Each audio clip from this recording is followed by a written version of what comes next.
아멘. 하나님을 기쁘게 하는 삶은 어떤 삶이라 했죠? 경건한 삶을 사는 것이다. 경건한 삶을 사는 것은 하나님의 뜻대로 사는 것인데, 하나님의 뜻대로 사는 것은 첫 번째로 하나님의 말씀에 순종하는 것이다. 그리고 항상 기뻐하고 쉬지 말고 기도하고 범사에 감사하는 것이다 라고 했습니다. 그래서 하나님의 뜻대로 살기 위해서는 오직 우리의 힘과 의지로는 안 되니까 성령님을 의지하기 위해서 끝없이 우리는 기도를 쉬지 않아야 될 줄로 믿습니다. 이 성령님의 역사가 없이는 하나님의 뜻대로 살고자 하는 것은 도리어 하나님을 근심케 한다라고 했습니다. 우리가 세상을 살다 보면 근심, 걱정, 염려, 불안, 그리고 공포, 더 나아가서 우리가 어떤 큰 충격을 받게 되는 그런 환경에서 우리는 어떻게 해야 될까?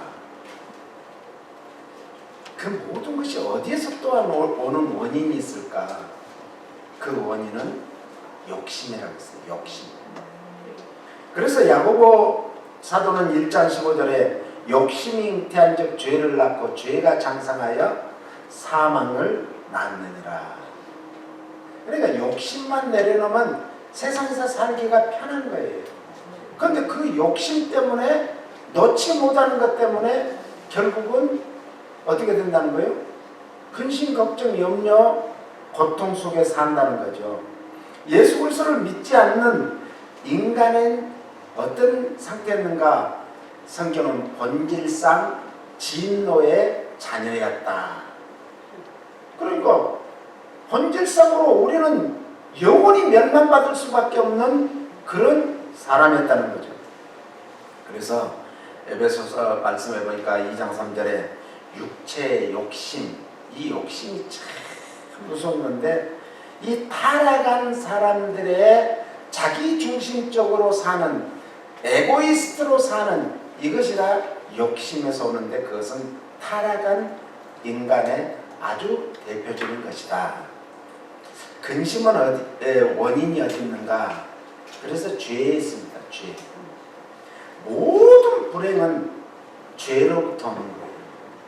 그러니까 하나님께서 우리를 창조하시고 가장 행복한 동산, 에덴 동산을 만들어 두시고 거기에서 행복하게 살도록 했는데, 거기에서 죄를 지으니까 우리에게 뭐가 왔다고요?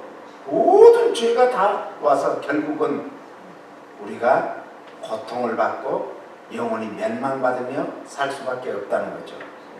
그래서 창세기 3장 16절로 17절에 보니까 여자가 아이를 잉태하고 해산하는 것은 이미 정해진 일이다.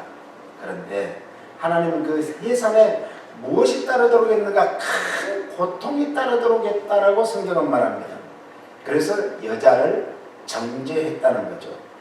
그러나 하나님께서는 또 은혜를 베푸셔가지고 디모데전서 2장 15절에 보니까 그러나 여자들이 만일 정결로서 믿음과 사랑과 거룩함에 거하면 그 해산함으로 인해서 오히려 뭐 한다고요? 구원에 이르게 된다라고 했습니다.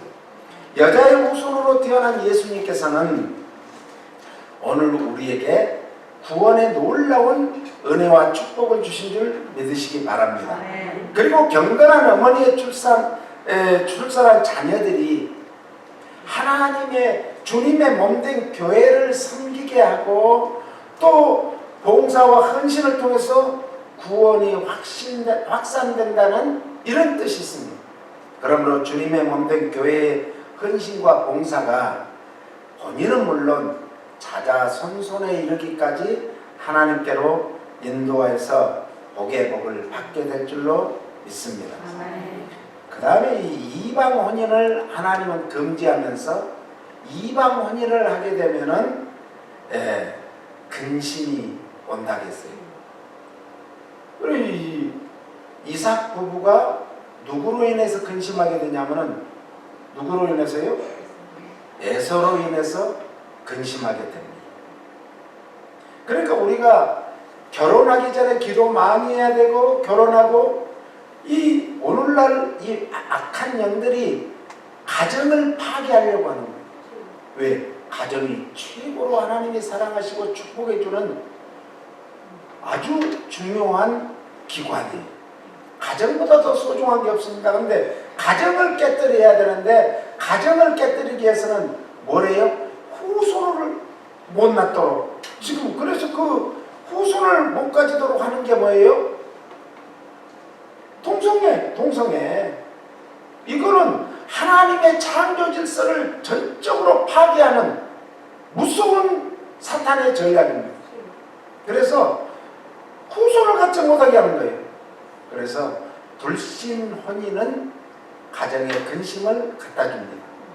그 다음에 보니까 술 취하는 것이 가정에 근심을, 사람에게 근심을 갖다 준대요. 잠언 23장 29절 30절 봅니다. 같이 안 했어요?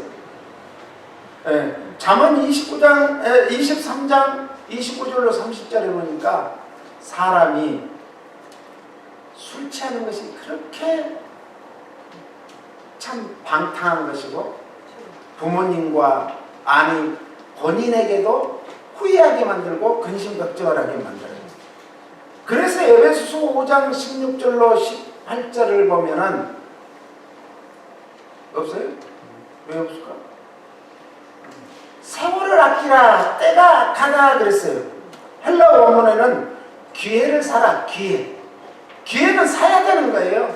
취하라는 거죠. 그 날들이 악하니라.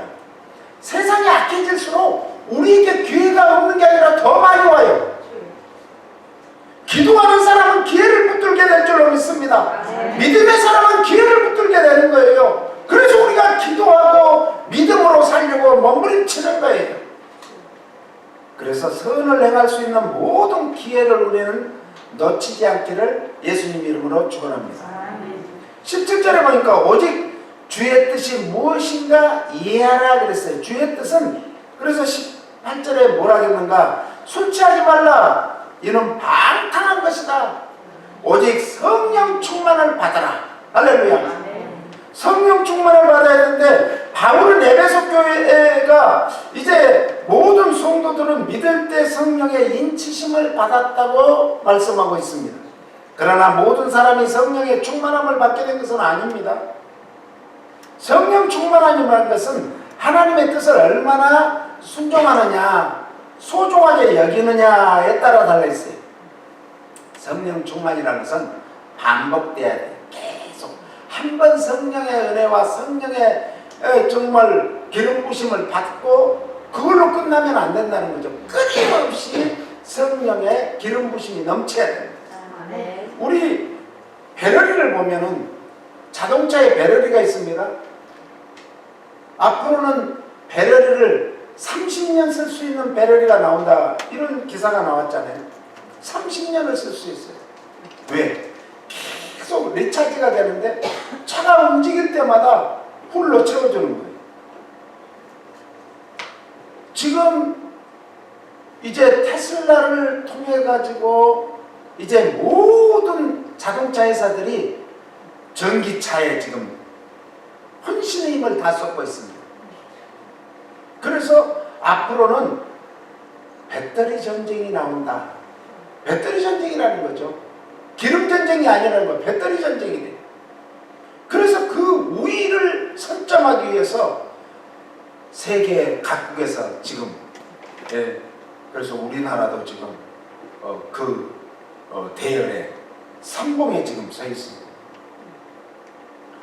좋은 일이죠. 앞으로 우리나라의 먹거리는 세 가지래요. 크게. 첫 번째는 조금 전에 했던 배럴리.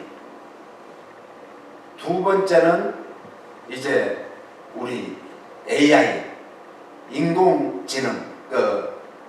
세 번째는 이제 우리가 지금 이번에 당해보니까 팬데믹이 얼마나 코로나 바이러스가 때문에 세계가 꼼짝을 못하잖아요.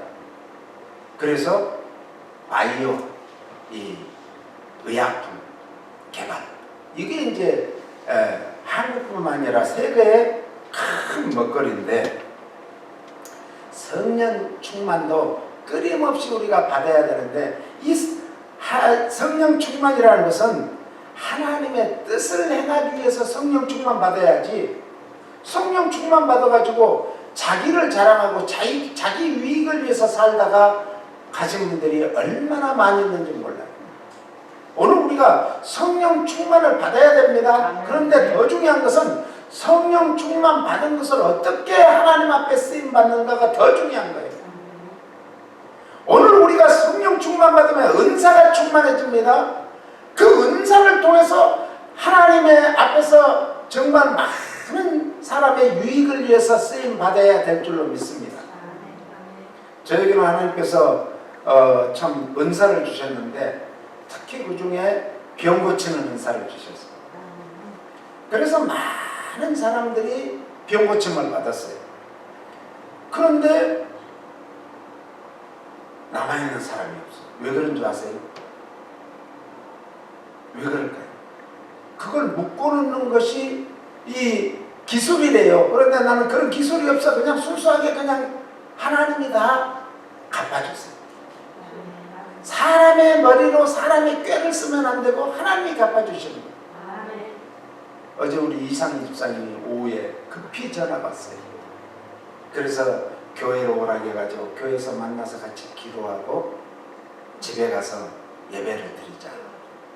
근데 집에 가서 갔더니 시어머니 목사님도 계시고 시아버지도 계시고, 그래서 같이 예배를 드리는데 성령님께서 100일 작정, 한 달밖에 못 산다고 하는데 100일 작정 한 달 무슨 작정이 떨어진 것은 뭐예요? 고쳐준다는 거예요. 저는 확신을 가졌어요. 그리고 하나님 앞에 거기서 그 어머니가 다 받아 쓰시더라고요. 여러분들에게 오늘 이걸 다 나눠주실 거예요. 꼭 집에 가서 해서 388장 마귀들과 싸울지라 죄악받은 형제, 이 찬양을 부르고 야고보서 5장 13절로 13절 18절까지를 여기다 해놨습니다. 그걸 읽으시고, 그리고 기도 제목을 냈는데 그 어머니가 기도 제목을 저한테 줬어요. 그래서 그걸 한글로 번역을 해가지고 지금 거기에다가 실어놨습니다. 그리고 제가 기도 제목을 2가지를 받았는데, 첫 번째는 우리 벌 집사님이 깨끗이 치유받도록, 그 다음에는 하나님이 벌 집사님을 이제 정의는 증거가 있어야 증인되고, 이것이 증거돼서 증인이 될 수 있도록, 그래가지고 우리 상희 집사님과 벌 집사님이 100% 하나님 앞에 헌신할 수 있도록 그런 기도 제목을 줬더니 그 어머니가 저도 똑같은 기도 제목을 받았어요. 성령은 하나예요. 그러니까 그 어머니 목사님이 정말 똑같은 기도 제목을 받았다는 거예요. 그래서 같이 말씀을 전하고 함께 기도하고 돌아왔습니다. 오늘 아침 8시부터 그 어머니한테 물어봤어요. 아버지가 몇 시부터 몇 시까지 기도하는 게 제일 편하고 좋은 시간이냐 그랬더니 8시부터 9시까지 했으면 좋겠습니다. 그래서 이상희 집사님이 오늘부터 시작해서 8시부터 9시까지 기도하고 교회 와서 이제 일부 예배 드리고 병원으로 또 갔습니다. 기도밖에 없습니다. 사도행전 2장 1절로 4절까지 보면 오순절날이 이미 이름에 저희가 다 같이 한 곳에 모였더니 뭐하기 위해서 모였어요? 기도하기 위해서. 그 다음에 같이 읽어요. 호련히 하늘로부터 급하고 강한 바람 같은 소리가 있어 저희 안전 온 집에 가득하며 불의 혀같이 갈라지는 것이 저희에게 보여 각 사람 위에 임하여 있더니 저희가 다 성령의 충만함을 받고 성령이 말하게 하심을 따라 다른 방언으로 말하기를 시작합니다. 이 기도를 해보면요, 우리 우리의 언어로 기도를 하면 오래 하면은 힘들어요. 그런데 성령의 은사를 받아서 성령으로 기도하다 보면 날이 새도 그렇게 피곤치 않고 건비치 않아요. 성령의 은사, 방언의 은사 받기를 예수님 이름으로 축원합니다. 그랬더니 사도행전 1장 4절로 갑니다. 사도와 같이 모이사 저희에게 분부하여 가라사대 예루살렘을 떠나지 말고 내게 들은 바 아버지의 약속하신 것을 기다리라. 아버지의 약속하신 것은 성령을 받기 위해서 모여서 기도하라는 거예요. 14절로 바꿔요. 여자들과 예수의 모친 마리아와 예수의 아우들로 더불어 마음을 같이하여 전혀 기도에 있어요. 전혀 이것은 오로지 기도에만 힘썼다 이 말이에요. 그랬더니 8절로 가봅시다. 오직 성령이 너희에게 임하시면 너희가 권능을 받고 예루살렘과 온 유대와 사마리아 땅끝까지 이르러 내 증인이 되리라 하시니라. 할렐루야. 성령이 임해야 주의 증인이 될 수 있다는 거예요. 우리의 마음과 생활에 복된 능력과 다양한 사역이 나타날 수 있도록, 임할 수 있도록 오직 할 수 있는 것은 기도하여 성령 충만 받는 것인 줄 믿으시기 바랍니다. 또 이 오늘날의 참 문제가 많이 배우고 많이 아니까 지금요 의사들보다 더 많이 아는 사람들이 있어요. 유튜브라는 이런 데 통해서. 그런데 그것은 객관적인 것이지 그 사람에게 맞춤형이 아닌 거예요. 그리고 의사들이 지금 의사에 넣기가 힘들대요. 네? 우리 주치의가 그래. 우리 주치의가 그래도 정말 LA에서는 몇 손가락 안에 드는 그런 참 훌륭한 분인데 27살에 서울대 의대에서 강의를 할 정도니까 대단한 그런 분인데 요즘에 환자들이 와서는 자기가 다 얘기를 한대요. 그래서 어디서 했냐 그러면 유튜브에서 봤다고. 그것은 그 사람한테 맞는 건데 지금 선생님은 이만저만 합니다. 이런 얘기를 해준다는 거예요. 아니던데 그런데요. 한번 제 말을 듣고 한번 해보세요. 이렇게 한다는 거예요. 이 많이 아는 것 좋죠. 그런데 전도서 1장 18절에는 지혜가 많으면 헌내가 많대요. 헌내가. 지식을 더하는 자는 근심을 더한다. 그러니까 많이 아는 것이 중요한 게 아니라 그 아는 것을 어떻게 우리의 삶 속에서 우리 신앙 안에서 활용하는가, 쓰임받는가, 야고보사도 말대로 행함이 있는가가 더 중요한 거예요. 또 우리를 근심하게 하는 최고의 근심거리가 뭔 줄 알아요? 돈이에요. 돈. 뭐니 해도 뭐니. 네. 그래서 디모데전서 6장 10절에는 돈을 사랑하며 일만하게 뿌리가 되나니 이것을 사모하는 자들이 미혹을 받아 믿음에서 떠나 많은 근심으로서 자기를 찔렀대요. 자기에게 근심, 걱정, 고통이 온대요. 우리가 그래서 물질도요 하나님이 주셔야 돼. 진짜. 내가 막 바등바등 한다고 물론 해야죠. 그런데 우리의 손길에 성경에 보면 재물 얻을 능을 주셔야 우리가 복의 복을 받게 될 줄로 믿습니다. 돈은 많아도 근심, 없어도 근심. 그런데 기왕이면 많이 있는 사람이 근심하는 게 좋잖아요. 없어서 근심하는 것보다. 그래서 성경에는 성도들이 하나님께서 주시는 복을 받아서 나누는 삶을 살라고, 베푸는 삶을 살라고 말씀합니다. 그 다음에 이제 우리의 질병, 몸이 아프면요 돈도 가족도 뭐 세상에 부귀영화 뭐 소용이 없어요.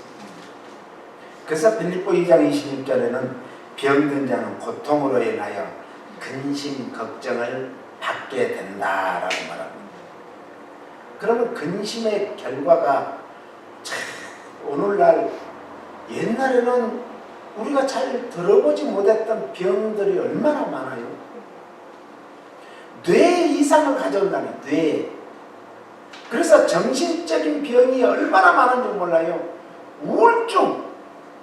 한 달이 거치면 우울증 환자들이 왜 그렇게 많은지. 또 조울증. 더 나아가서 대인기피증. 심지어는 정말 이 근심, 걱정, 우울증 이런 걸로 와서 보면은 우리는 자꾸 물리쳐야 되고, 하와가 편안하게 쉬고 놀 때 악한 사탄이 들어왔어요. 우리는 부지런히 열심히 살아야 됩니다. 열심을 품고 주를 섬기라겠지, 열심히 살지 않으면 쓸데없는 공상, 맹상, 망상이 와. 그러니까 사람이 이상한 쪽으로 가는 거예요. 소피스트가 되는 거예요. 궤변주의만 털어놓는 거예요. 안 돼요. 부지런해야 돼요. 그래서 잠언 12장 25절에 근심이 사람의 마음에 있으면 그것으로 번뇌케 하나 선한 말은 그것을 즐겁게 하느니라. 이 번뇌케 한다는 게 굉장히 중요한데, 히브리어로 샤하라고 그래요. 그래서 꿇어 엎드리게 하다. 어떤 우리가 근심 걱정이 오면 뭘 해야 돼요? 꿇어 엎드려야 돼요. 무릎을 꿇어야 돼요. 근심이 너무 지나쳐서 일상적인 생활조차 못하는 사람들이 많습니다. 그래가지고 시리와 절망 상태에 빠져가지고 정말 허우적거리는 사람이 얼마나 많은 줄 아세요? 미국의 예일대학이면 미국의 정말 5손가락 안에 드는 그런 좋은 대학인데, 우리 집사님 아들이 예일대를 나왔어요. 그래가지고 미국 회사에 바로 들어갔어요. 그런데 거기서 적응을 못한 거예요. 왜 적응을 못했을까요? 인종색이 다른 것 때문에 자기가 이제 좀, 미국의 대기업에 가면요 그런 게 있어요. 우리 강충원 장로님이 은혜 한인교회에서 제일 헌금도 많이 하고 아직 강충원 장로님, 우리 같이 성경 공부하고 기도할 때 얘기를 하는데, 자기보다 못한 사람들을 부사장 올려주고 자기는 부사장에서 계속 안 올려주는 거예요. 이리 보내고 저리 보내고 부사장. 그러면 안 되겠구나. 그래서 기도하고 나와가지고, 그분은 이제 부사장으로 한 군데다 계속 둘 수 없잖아요. 다른 사람 이제, 그러니까 저쪽 보내고 저쪽 보내고 가는 데마다 집을 사요. 돈을 많이 버니까, 연봉이 많으니까 집을 사가지고 그 집을 그 지역에서 어려운 교회에다가 항상 바치는 거예요. 네? 다 바쳤어요. 그리고 다른 지역 가서 또 바쳐. 그러다 보니까 진급하기가 어려워요. 이 인종색 때문에. 그래서 나와가지고 내가 회사를 차려야 되겠다. 그래가지고 개발을 해가지고 나사 우주국에다가 납품을 하게 됩니다. 납품을 하게 되는데, 납품을 하니까 막 돈을 억수로 번 거예요. 그래서 세계 최초로 핸드폰 칩을 만든 거예요. 그런데 한국의 삼성의 이건희 회장한테서 SOS가 온 거예요. 그래서 만나자 하니까 만났더니 지금 자기가 이 기밀을 다른 나라에, 지금은 이제 괜찮아요. 풀렸어요. 그 기밀이. 그래서 저도 얘기합니다. 다른 나라에 유출을 하면 이건 산업 스파이로 몇십 년을 살지 100년을 살지도 몰라요. 미국은 뭐 100년, 200년도 떨어지니까. 그래서 이면 계약도 못하고 구두 계약만 한 거예요. 그래서 우리나라를 한번 살려야 되겠다. 그런 마음으로 그래서 반반 50대 50으로 나누자. 우리는 그것을 당신이 개발한 비를 50% 주고 50%는 우리가 이제 그걸로 계속 개발해서 사용하겠다 했는데 다 칩을 넘겨줬어요. 그리고 한 달 만에 한국을 갔더니 만나주지도 않고 내어쫓은 거예요. 어디다 하소연을 못해요. 말을 했다면 자기가 이겼다니까. 그게 우리나라의 지금 최대의 먹거리인 삼성의 이 아이폰, 갤럭시 폰, 그리고 그 컴퓨터 이런 것이 그때부터 우리나라가 그 기술이 20년 이상 30년 이렇게 앞서가기 시작한 거예요. 그래서 그 장모님이 내가 이렇게 근심 걱정하고 속에서 이렇게 번뇌케 하다가는 안 되겠구나. 그리고 어떻게 한 줄 알아요? 꿇어뜨렸어. 그랬더니 하나님께서 은혜를 더 베풀어가지고 내가 이렇게 좀 유시에 이런 데 가서 유시 얼마인 같은 데 가서 내가 청년들한테 학생들한테 복음만 전할 게 아니라 내가 이제 세계 선교를 세계를 다니면서 선교사를 해야 되겠다. 그리고 그때부터 선교 사역에 뛰어든 거예요. 우리가요 하나님의 말씀, 복음의 말, 선한 말, 은혜로운 말, 덕스러운 말, 지혜로운 말, 믿음의 말, 이런 말을 다른 사람에게 하면은 그것이 금전반, 은전반 같아서 상대방의 마음을 기쁘게 해줘. 그리고 거기에 성령님이 역사하면 그 완화됐던 마음들이 예수 믿고 주께로 돌아와서 주님의 멋진 일꾼들이 될 줄로 믿습니다. 그래서 선한 말로 위로하고 격려하는 사람은 먼저 뭘 해야 되는가? 나 자신을 칭찬하고 위로하고 격려하고 내가 대단한 사람이라는 이런 자의식을 키워줘야 돼. 이게 굉장히 중요한 거예요. 자의식이 낮으면은 아무것도 못해요. 내 자신이 얼마나 귀하면 하나님이 독생하신 아들을 보내서 우리를 위해서 십자가의 제물로 바쳐졌습니다. 우리 자신이 얼마나 소중한 자신들인지를 깨달아야 될 줄로 믿습니다. 그래서 성경은 온 천하와 우리 자신들과 안 바꾼다고 말씀합니다. 그래서 자기를 사랑하는 사람이 다른 사람을 사랑할 수 있는 뭐가 되는가? 능력자가 됩니다. 능력자. 헨리 나우엔이라는 신부가 쓴 책을 보면 상처받은 치유자라는 책이 있어요. 상처를 받아서 치유를 받아본 사람만이 다른 사람의 아픔과 상처를 치유해 줄 수 있는 능력자가 되는 거예요. 예수님께서도 아니 온 율법과 선지자의 강령이 무엇입니까? 물어봤을 때 위로는 하나님을 사랑하라.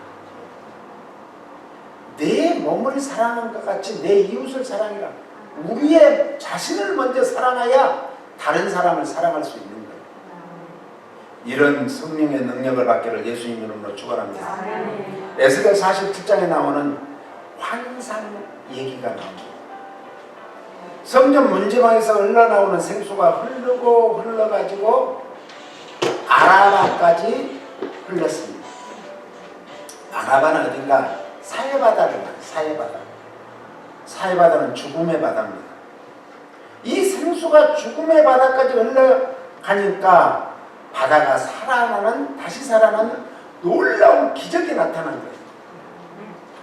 그래서 강 좌우에 있는 나무들이 다시 자라나기 시작해서 이 가을에 풍성한 열매를 맺게 되고 거두게 된 거예요.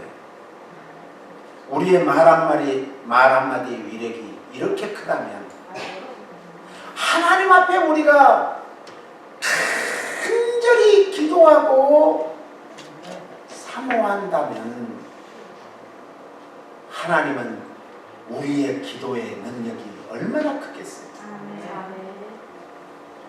그래서 사람을 살리고도 살릴 수 있고 죽일 수 있는 것이 말입니다.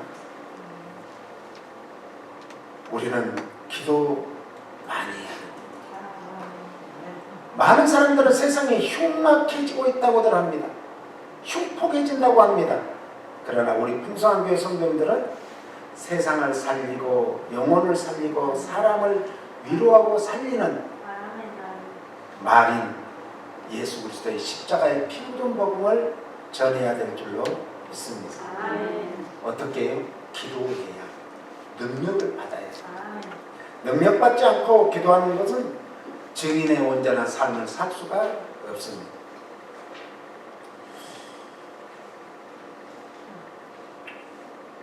사도행전 12장 1절로 12절에 보니까 베드로를 위한, 베드로가 지금 야고보 사도를 사도가 순교를 당했습니다. 또 베드로가 옥에 갇혔습니다. 그래서 교회는 위기의식을 갖고 모여서 기도하기 시작합니다. 그랬더니 지금 베드로는 수갑만 채운 게 아니라 차고까지 채워줘서 발에까지 움직일 수도 없어요. 양옆에는 정말 어마어마한 군인이 지금 지키고 있습니다. 그 철창문을 잠궜습니다. 밖에 또 지킵니다. 또 나가면 또 지키고 있습니다. 이거는 누가 아무리 베드로를 구하러 온다해도 당할 재간이 없어요. 베드로는 그 밤이 새고 나면은 헤롯에 의해서 야고보가 죽은 것 같이 순교당한 것 같이 베드로도 지금 순교 직전에 있습니다. 그때 교회는 온 성도들이 힘을 합해서 기도하기 시작했습니다. 그랬더니 하나님께서는 천사를 보내가지고 옥문을 척척척 열어줬습니다. 베드로를 이끌어냈는데 베드로는 지금 꿈인지 생신지를 모릅니다. 그리고 한참을 인도에서 나와서 보니까 천사가 없어졌어요. 꼬집어 보니까 야 이건 생시구나.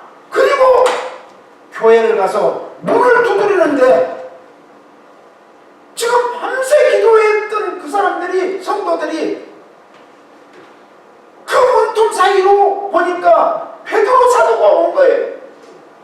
베드로가 사도가 왔다니까 안 믿는 거예요. 우리는 믿음의 기도는 어떤 역사를 일으킬 줄 우리는 모릅니다. 기도해야 됩니다. 기도해야 역사가 일어납니다. 베드로를 환난 중에서 건져내신 분이 누구죠? 주님이 하셨어요. 기도하면은 우리가 일하는 게 아니라 주님이 일하십니다. 구원이라는 것은 건져낸다 이런 뜻이 있어요. 베드로를 구원하신 하나님. 오늘 우리 벌 집사님과 서기를 구원하지 않겠습니까? 지금 벌 집사님과 서기는 시한부 인생을 살아요. 한 달 못 삽니다.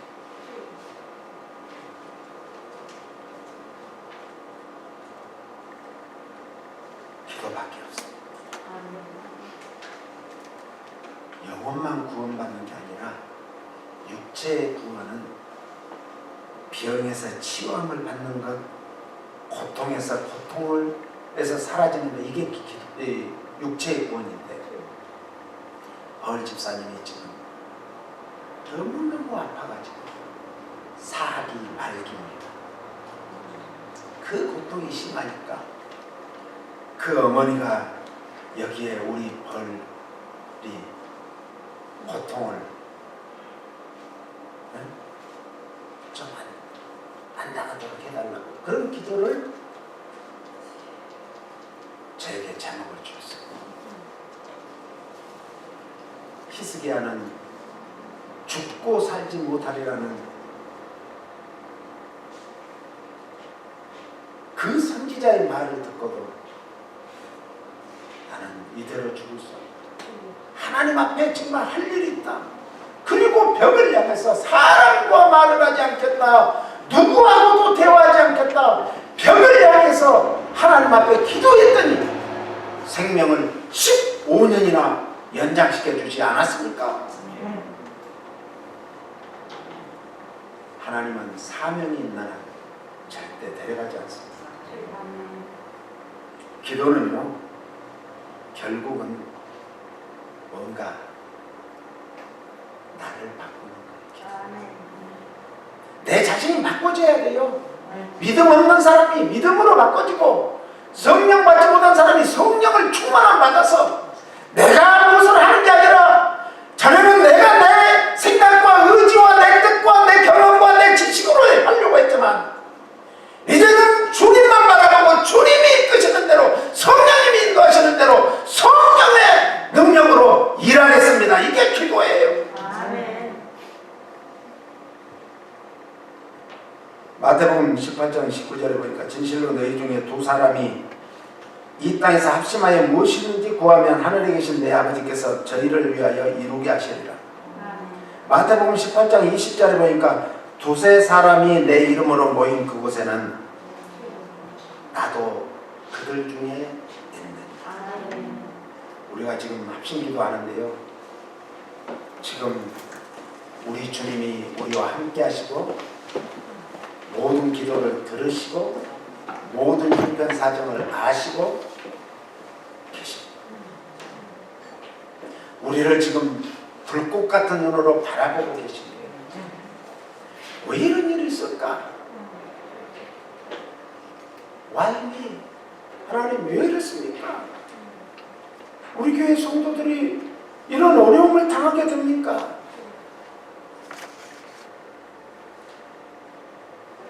어제 저녁에 잠을 안 재우시고 12시경에 일어나니까 밖에 거실에 나와서 기도하는데 하나님 왜 이런 어려움이 있지? 다시 기도하라는 사인이라. 다시 기도하라는 사인. 우리가 기도하면 지금 누가 움직이신다고요? 주님이 움직이시고. 우리 주님 세 번 부른 다음에 기도하는데 벌 집사님